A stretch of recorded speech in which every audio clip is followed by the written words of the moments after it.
Voilà, donc ça c'est le PDF que je viens d'ouvrir. Les couleurs sont donc CMJN et j'ai des indications qui vont servir pour l'imprimeur. Alors le principe c'est que en fait il n'est pas possible d'imprimer en offset jusqu'au bord de la feuille. Et donc on utilise une astuce qui consiste à imprimer sur une feuille plus grande et à rogner. Et c'est à ça que ça sert les traits de coupe qui sont là. C'est pour rogner et vous voyez que ça déborde de 3 mm. C'est la fameuse zone de fond perdu, les bords perdus. Une fois que c'est rogné, la partie extérieure est envoyée au recyclage papier.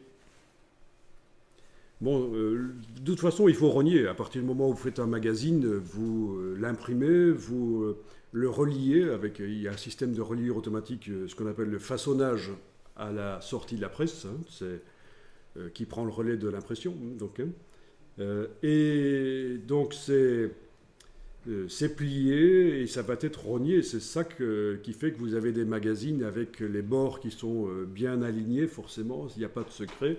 C'est parce qu'en fait, c'est après avoir plié les feuilles et les avoir reliées que ça a été rogné, coupé.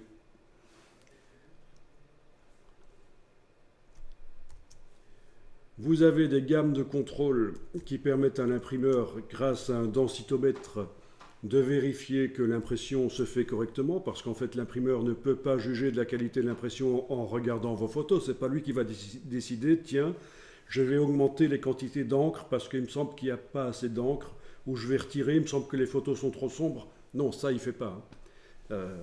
C'est grâce à ces choses qui sont plutôt objectives qu'il va pouvoir mesurer en fait. Il va pouvoir mesurer, il va prendre un appareil qui s'appelle un densitomètre, il va par exemple aller mesurer le magenta, et il sait qu'une encre magenta sur papier blanc doit renvoyer une certaine quantité de lumière, et c'est là qu'il va savoir si l'impression se passe correctement ou si ça manque d'encre. Voilà. Il faut toujours parler à l'imprimeur, évidemment, avant de faire votre document, parce qu'il y a des choses auxquelles vous ne pensez pas nécessairement. Si vous avez des pages qui contiennent beaucoup d'une des couleurs. Il y a une photo qui est fort magenta, par exemple, sur une page, ça va pomper l'encre et ça va peut-être empêcher que l'encre arrive correctement sur une autre page. Mais ça, vous ne pouvez pas le savoir, c'est juste l'imprimeur qui vous le dira. N'amenez pas votre document au dernier moment chez l'imprimeur.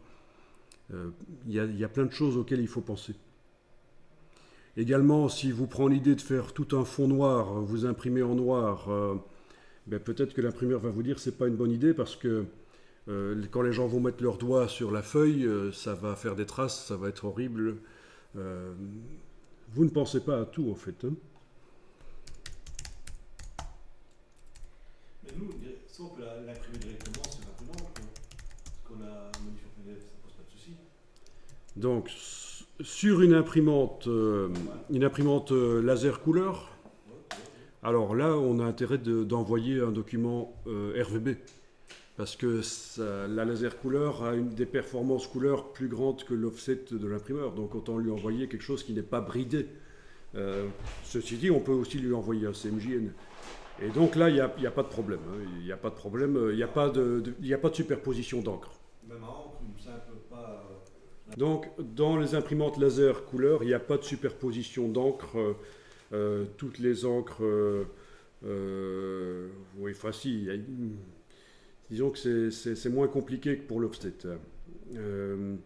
C'est moins compliqué pour l'offset et donc on peut envoyer du RVB. Et en interne, l'imprimante va transformer évidemment en CMJN parce qu'elle n'imprime pas avec du rouge vers bleu.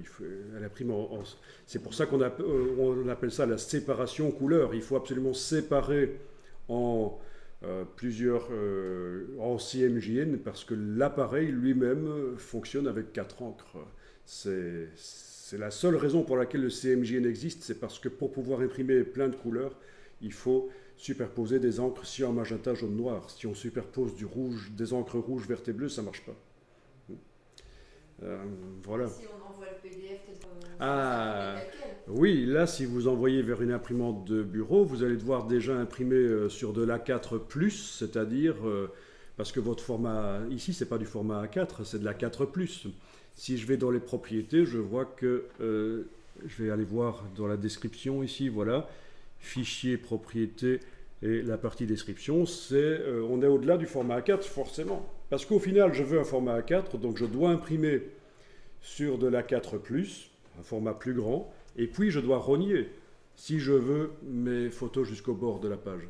Sauf si vous avez affaire à une imprimante qui permet d'imprimer jusqu'au bord des pages, et c'est plutôt rare. Ça existe, mais c'est plutôt rare. Et on l'avait dit, c'est bien hein, d'imprimer, de mettre les photos, les fonds jusqu'au bord des pages, ça donne un côté professionnel aux photos. Donc il faut, si vous avez la possibilité de le faire, faites-le. Ça va vous démarquer de ceux qui font des impressions. Voilà.